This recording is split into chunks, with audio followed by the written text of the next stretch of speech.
Thanks. So Right. we'll transition now to Randy and Nathan Lucas with DNR to talk about regulation changes and other management issues. So, Randy, do you have a presentation to share? We do. And before we share that presentation, and I'm going to cover a couple slides and turn it over to Lucas, and he'll give a lot of the updates. I just wanted to kind of preface my comments, Dan, if I could. First, thank you to you, the Sea Grant staff, Heather, everybody on the call to make this happen. I know this kind of concludes the overall Sea Grant workshops that have been held across the Michigan for the last month and a half. I hear from a lot of stakeholders the value that these provide, the information, is just it's remarkable, and people really appreciate it, and we appreciate it as a management agency. Um, to be able to share information, to be able to have the conversations, see what's on people's mind, field the questions, and just wanted to say that up front. So thank you, Dan. Um, I also want to say, we're going to talk. You can boil fisheries management down to, you know, if you're not talking about habitat, really, there's a couple levers. It's really how many fish you stock or are reproduced naturally, right? Like recruitment, or how many fish are harvested or killed. Those are the two sides of the equation. The presentations today, you heard of Matt's conversations about being able to estimate natural recruitment of Chinook salmon, for example, and you saw some of the population dynamics and information that was shared. Um, we don't often talk about the other side of the equation, though, which is really that the harvest and the mortality end, which we really have the regulatory lever on. So one of the things we've struggled over time is, well, how do we talk about regulatory changes, whether it be Great Lakes or inland? Oftentimes they're the same for given species, as it is a huge management lever. So having this opportunity to talk a little bit about regulatory changes and share those in the context of where populations and stocks are going is really valuable to us as well. I referenced in Rob's talk the idea that we are funded off fishing license sales, not the economic benefit of fishing, and fishing licenses are flat, and the revenue has not changed. It's usually fixed over time, so it's put management agencies in especially at the state level, in a pretty tough situation. So I also wanted to share as a preface to this talk that there's a Senate bill right now in Michigan, Senate Bill 276, that addresses license fees. There's been support in the governor's budget, and we may even see a bill introduced in the House. So in Michigan, we're really trying to address not the funding at the state level, but hopefully even move us away from a model by which we're only funded by the sale of a fishing license, and try to expand support. Rob said in the beginning of his talk, right?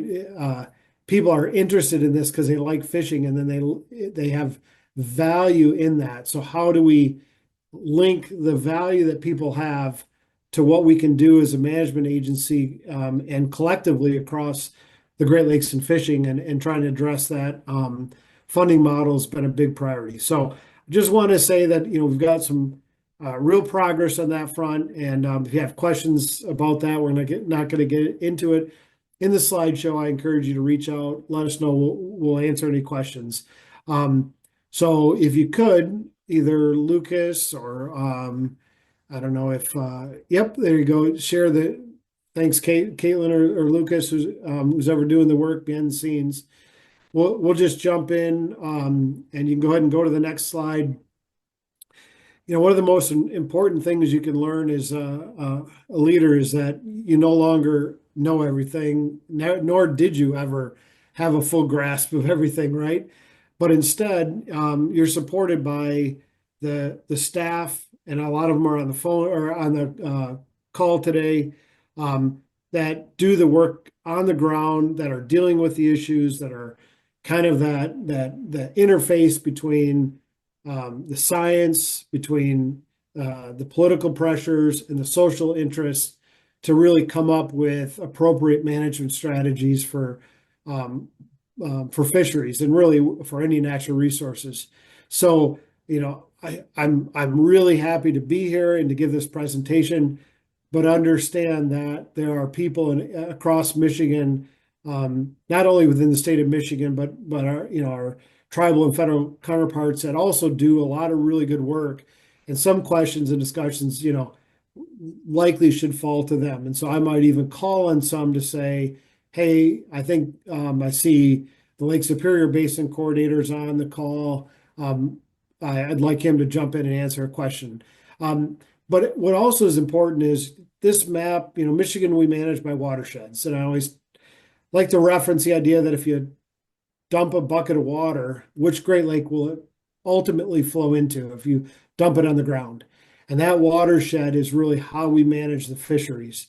And so when you look at the Great Lakes basins and the watersheds here, you can find this map online and find all of the staff, the biologists, the unit managers, and the basin coordinators, and their contact information. So what we're going to give today is really a high-level regulatory synopsis of our process and some examples of regulatory changes.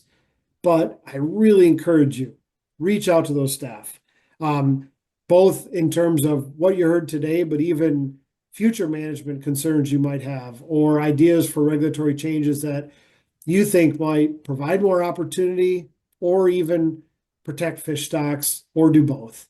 So that's our structure in Michigan.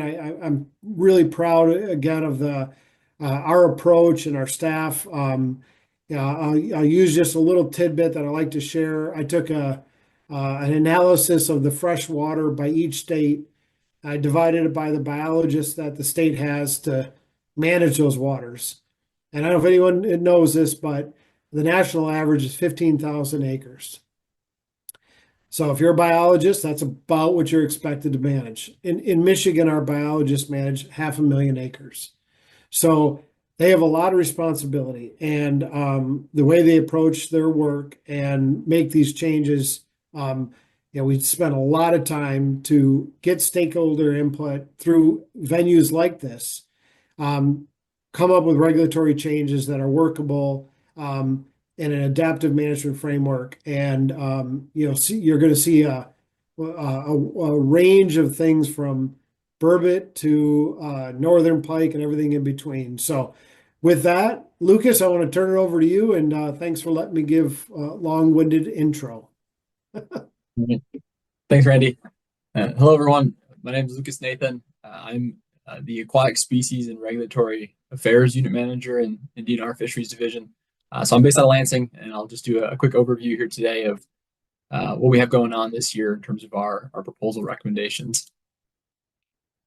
To start things off, though, I really want to kind of build on some of the comments Randy made in terms of just highlighting how we get to where we're at right now.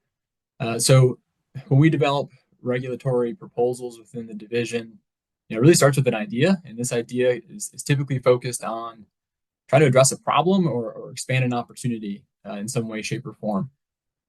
And those can get brought about from a number of different sources.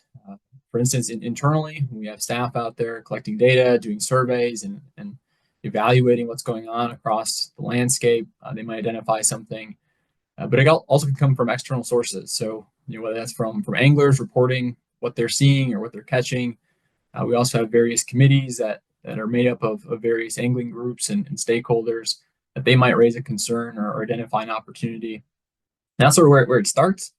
And from there, it goes to our local management units that Randy just described. And they have the expertise and survey data and the knowledge of the local system. And they use that information to help ultimately develop an initial proposal. And that proposal then works its way through a series of review steps. One of them happens at our Fisheries Division basin team. So as that previous slide showed, we have our units organized into different basins. So it provides sort of an opportunity for some peer review within our internal group. And from there, it goes on to getting feedback from additional anglers and stakeholders in a number of different formats. today being one of them, but we also have a number of other committees and organizations that we look to get feedback on these different proposals. Based on that feedback, sometimes we make updates as needed, and then it goes to sort of a final review internally within the DNR, where we have a multi-divisional team that's made up of Fisheries Division staff, Law Enforcement Division staff, as well as our executive staff that do a sort of comprehensive review of all of the different regulations that we're talking about. Ultimately, it goes on to Fisheries Chief approval. And once that happens, we then have our final package that goes and presents to the Natural Resources Commission, who in Michigan has the authority for fishing and hunting regulations. So if they're approved at that stage, they then show up in our fishing regulations guidebook, either in the virtual or printed version. So that's just sort of a brief overview of how we get to where we're at today. And really the short version of that is, although I'm here presenting on these proposals, it's really a year-long process that our staff are working really hard throughout the year to develop these. So for this year, we have a package of recommendations focused on 12 fisheries orders, really focused in on 7 species in particular. And you can see this map here shows sort of the scatter of where these regulations would be focused. Just sort of a coincidence this year, we seem to have a Upper Peninsula sort of emphasis to these regulations. And where we're at in this process right now is collecting feedback. So thinking about that flow chart I just showed, we're still in that mode of getting this feedback from all of our stakeholder groups, hearing from anglers, and making any final adjustments to these recommendations. But looking ahead to sort of the August-September timeline is when we would also ultimately go and present these to the Natural Resources Commission for ultimate decision. So with that, I'll just sort of walk through at a really high level all the different recommendations that we have currently. The first one is focused on walleye, specifically on 7 lakes in the Upper Peninsula. And the problem that's been identified here is really one of regional concern, and that is that walleye populations across the region do seem to be experiencing some declines, in particular regarding their natural recruitment, in large part thought to be due to changing environmental conditions. So some of our lakes are getting warmer, which is potentially less suitable for walleye, and we're seeing declines in recruitment as a result. So really, we've identified our walleye populations could potentially be vulnerable to some of these reductions, and some of them we're already seeing that. And to try to counteract that problem, we've identified a number of objectives that we'd like to try to accomplish, and that's to try to maximize the size structure and increase the spawning stock biomass in some of these populations. And when possible, trying to maintain or increase natural recruitment and try to help give these populations the best chance to persist into the future. As part of this, we also have been seeking really to maximize the public support for any of these types of regulation changes.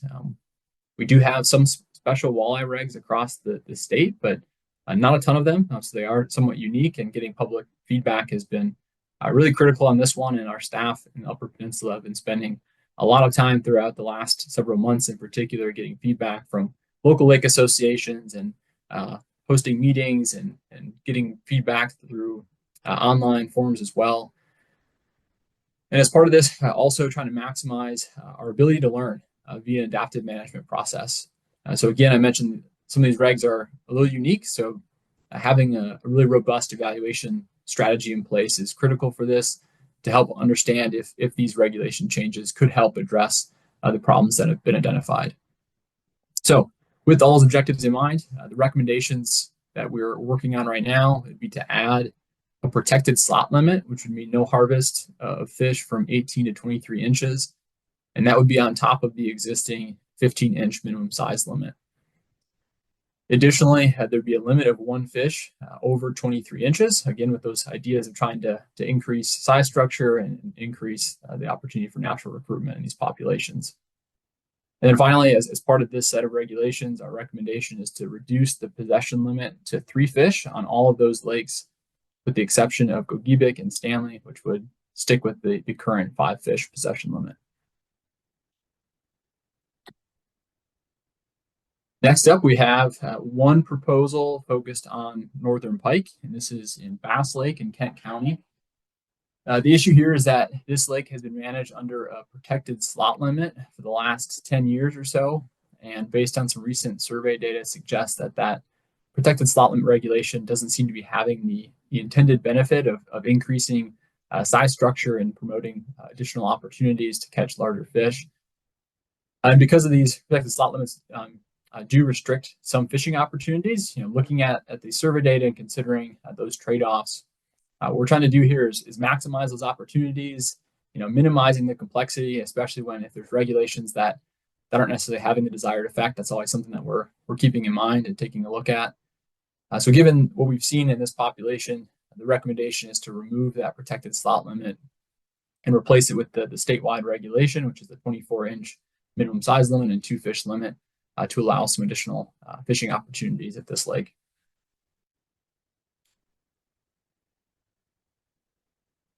Next up, we have recommendations focused on whitefish. Specifically, this is looking at Lake Michigan, which would include the type F or the drowned rivermouth lakes, as well as the downstream portion of Grand River up to US 31. The problem here is noticeable declines in stocks and natural recruitment of lake whitefish, really across the basin, but in particular in the southern extent of Lake Michigan. So what we're trying to accomplish here is to maximize the protections of these declining stocks, maximizing fishing opportunities to the extent that we can, and also trying to minimize any perceived discrepancies with commercial harvests, which as of this year have some reduced quotas in the southern extent of Lake Michigan. So given that, the recommendations are to reduce the daily possession limit to 2 lake whitefish and round whitefish combined. And that is a change from the current regulation, which is a 10 fish combined possession limit of all lake whitefish, round whitefish, and Cisco. So we'd be removing Cisco from that combined limit and reducing the whitefish limit down to 2.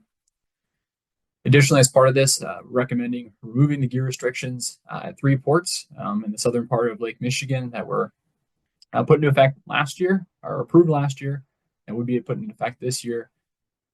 Due to some additional feedback we've gotten from anglers about these gear restrictions, really limiting some opportunities for other species as well. Additionally, with these reduced possession limits, these gear restrictions are viewed not quite as essential to help reduce the harvest at these locations.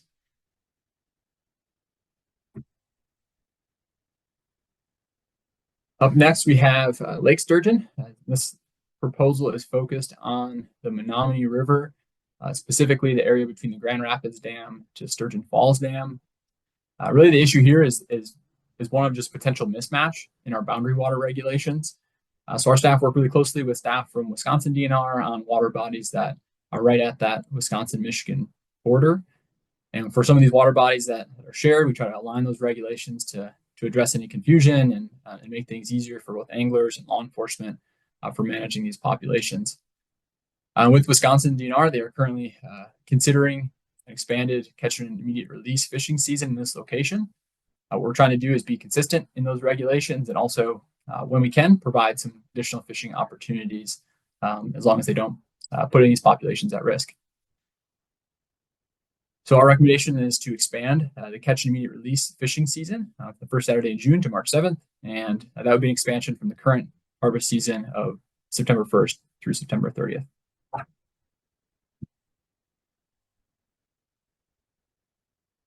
Next up, we have burbot, and this would be for the most part, a statewide focused recommendation. This one, burbot currently are managed with a no possession limit, and it has been a fishery that has been increasing in popularity as of late, in particular in ice fishing season. And there's some increased concern about potential overharvest given the no limit that's currently in place for burbot.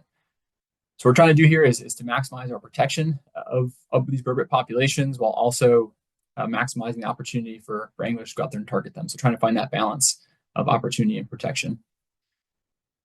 Our recommendations are to reduce the statewide possession limit to 5.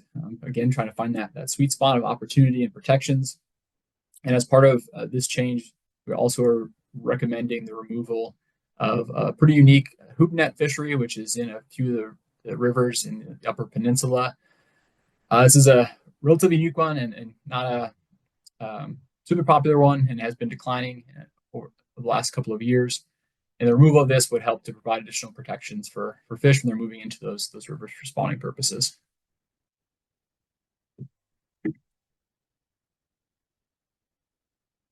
Right, transitioning to lake trout in Lake Superior.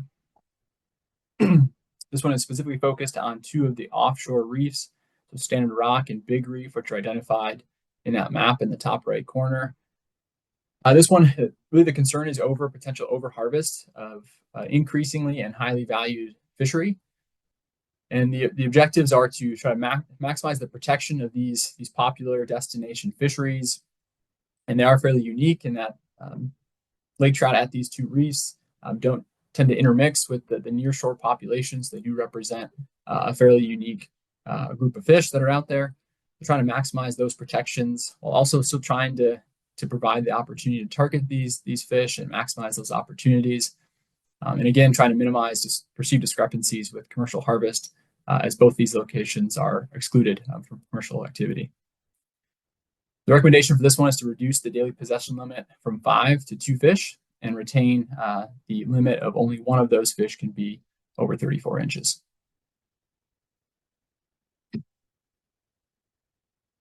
Sticking in the trout theme, but moving inland, we have 2 recommendations focused on designated streams. So Carpenter Creek in Otsego County and Wolf Creek in Alpena and Alcona County. The issue here is that there's just some misaligned regulations with management objectives, and that at times can lead to some regulatory confusion with our anglers. So really we're trying to balance a number of things here, providing opportunities, minimizing that complexity, and also trying to protect these trout populations where they exist. So for one, the Carpenter Creek example, we're adding as a designated trout stream based on some recent surveys data, identified some wild brook trout population there. I was looking to add that managed under the Type 1 fishing regulations.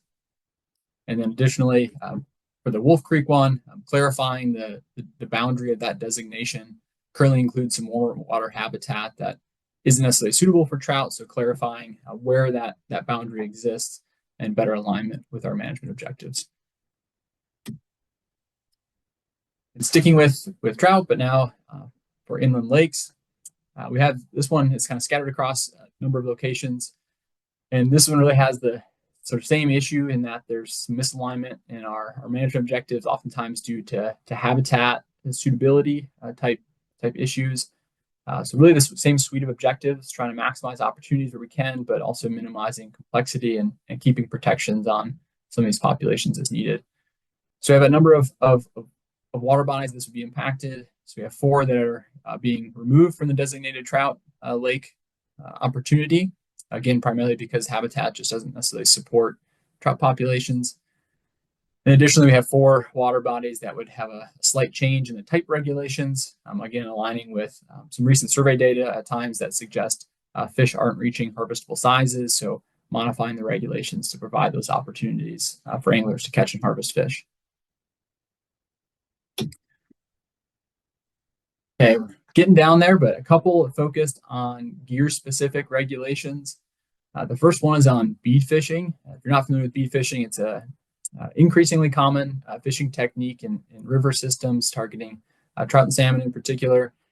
Typically looks like this diagram on the right, where you have a float, weights kind of spread across the line, and then you have a bead that's oftentimes they call it pegged, which is sort of up on the line, and there's a distance between the bead and the hook itself typically. And the issue we've identified here is just one of confusion. So between our creel staff, law enforcement division staff, fisheries staff, and anglers, there's confusion about this type of method because you don't have bead fishing explicitly documented in our fishing regulations. And in particular, some confusion about the distance between the bead and the hook, but whether or not there's a maximum distance that could be allowed there. And with this one, we're trying to balance a few things. So first and foremost, address that confusion. And really trying to keep in mind that we're trying to maximize angling opportunities. This proposal is not intended to necessarily restrict the use of this technique. However, one concern that's been identified is the potential for these techniques to lead to increased risk of illegal harvest. For example, if that bead was excessive distance from the hook, it could lead to that hook finding a fish outside of the mouth, which would be an illegal form of snagging. So what we're recommending with this one is just to clarify that beads are in fact a legal form of artificial lure, and of special importance there is that this would not be meet the definition of a fly, so you couldn't use this method in a flies only region of river. We are still working on the distance piece. Our staff in Fisheries Division have identified a likely appropriate distance of 2 to 6 inches, and that sort of balances the not being too restrictive, but also not allowing that distance to get too great to increase the risk of snagging. And this one we're looking to take to our Cold Water Resources Steering Committee, which has a meeting next week, and looking to get their feedback. It's a group that specializes in management of cold water resources and has a lot of expertise. So looking to get their feedback before we make our final recommendation. Next up, for another sort of gear-specific set of regulations, this one focused on underwater spearfishing. Underwater spearfishing for game species has been a relatively new opportunity in Michigan. Over the last 3 years, portions of Lake Michigan and Lake Huron, the southernmost extent, has allowed the harvest of walleye, lake trout, and northern pike via underwater spearfishing. So this is a method that anglers need to be completely submerged, and you can't use any artificial breathing like scuba. So it needs to be free diving and have to be completely underwater in order to take fish with this method. Currently, the regulations are set to be rescinded on March 31st of next year. So it's put us in a position of having to talk through whether or not to continue these opportunities or to modify them in any way. We've come up with these 4 main objectives, being to ensure protection of aquatic resources, maximizing public support, create, maintaining, and enhancing fishing opportunities, and minimizing regulatory complexity. This is one that we don't have a final recommendation quite yet. We have been working through a formal structured decision-making process in collaboration with an underwater spearfishing working group, which is comprised of both Fisheries Division staff, other DNR staff, and then members of the Michigan Spearfishing Association, as well as other angling groups that have sort of diverse perspectives on underwater spearfishing as a form of fishing in Michigan. So we're still working through that process and hoping to finalize our recommendation in the next couple of weeks, and would be part of the package that we ultimately would move forward this fall. And just a couple more here of a somewhat more unique variety. This one focused on importation, and this would be a statewide recommendation. The issue that's been identified by our law enforcement division colleagues is that we currently don't have an ability to help enforce illegal harvest from outside of Michigan. So, for instance, if someone harvested fish illegally in Ohio or Illinois or anywhere else and brought those fish to Michigan, we don't have necessarily the opportunity to help enforce any of those regulations. So what we're trying to do really is to maximize our ability to help ensure regulatory compliance across the jurisdictions. That's something that we work closely with various jurisdictions across the basin on a number of things for fisheries management. So the recommendation here is to add language that would prohibit the importation or possession of aquatic organisms taken illegally outside of Michigan. And this is something that we're doing in coordination with our wildlife counterparts as part of a wildlife conservation order to align our law enforcement division's opportunities to help enforce both fisheries and wildlife issues. And last up is a recommendation focused on fish disease control. So this is a statewide one as well. We have a fisheries order that's focused on prevention of spread of fish diseases, and we do that. This is focused on bait fish in particular. So we have restrictions and requirements in place for testing, and those vary by species and source. So whether it's bait, bait minnows that are imported from out of state or captured in state, and all this is intended to help minimize the risk of fish diseases being spread. So our objectives here are really to minimize that risk, but also keeping in mind that testing requirements and things do place a burden on the industry. So trying to find that balance is always something that we're keeping in mind. And the recommendation here is simply to renew the fish health testing requirements, which would keep the same testing requirements that have been in place for the last 5 years, which would help, again, ensure that we keep our eyes out for fish diseases such as VHS, and making sure that we have these precautions in place to prevent the spread those types of diseases to other water bodies. All right, and I know that was a lot. I have a few links there, just general fishing information that we have on our website, as well as reposting the contact information that was on one of the earlier slides. My contact information is there as well if there's any follow-ups. But also, if we have time, I'd be happy to field questions and listen to any feedback that you might have. And as Randy mentioned, we have a lot of DNR staff on the line, so we'd be happy to either help answer them or help facilitate answering of questions as a team effort here. Thanks everyone for attending.